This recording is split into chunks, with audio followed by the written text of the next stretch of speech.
دا ملګري تپوس کړی چې کومه لور واده شي هغې به له زکاتو نه لور که واده ده که په کور کې ده که د بچو مور ده او که نیای ده که پیغله ده که وړه ده په لور باندې په زوی باندې په نوسي کړوسي باندې په پلار باندې په نیا نیکه باندې مور باندې په دې زکات نه کېږي د سړي په خپل بره پلار مور نیا نیکه وغیره دې باندې زکات نه کېږي د ښکته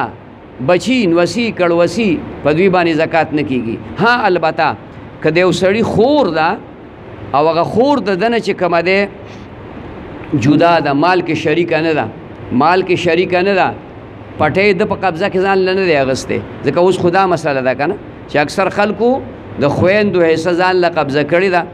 او پلار هم اکثر چې کوم دی نو ځان له آخرت د ډمبرو لرګی کې نیکبخت وایي دا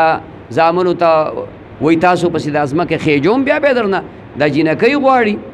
نو دا جینکۍ هم د دغې پلار اولاد دي دا زامن هم د دغې پلار اولاد دي دا به نه کوي دا غلطه خبره ده چې دا زنانه د ده نه په مال کې جدا ده واده شوې ده مثال په طور باندې د هغې خپل کار دی نو دا رور دقې خور له زکات ورکولی شي خو هسې نه چې پټۍ ترې قبضه کړي د زکات په هغې کې ورکوي دغه نه هیلې به نه جوړوئ هیلې چې کوم دی هیلهګر سړی مې خوښ نه وي هیلې مه جوړوئ صفا سوتره معامله کوئ چې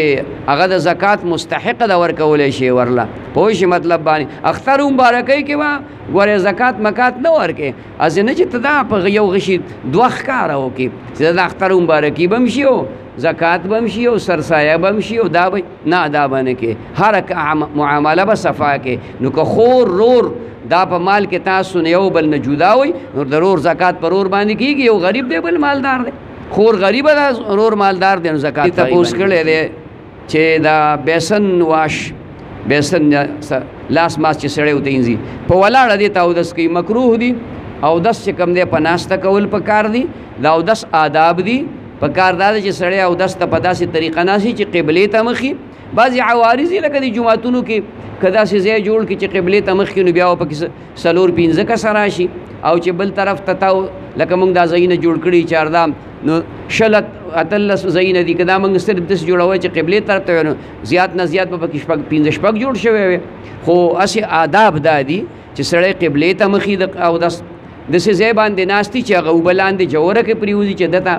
دارې نه کېږي بسم الله ابتدا کې وایي د هر اندام یو دعا وایي کم از کم کلمه شهادت وایي او دارنګې درود شریف چې کوم دی وایي اخره کې بیا دا اودس دعا وایي نو په ولاړه باندې اودس کول دا مکروه دي خلاف سنت دي نه دي کول پکاره چې ځای نه نو مجبوري ده نو ځای نه یا ځای داسې دی چې هلته ته کښېنې نو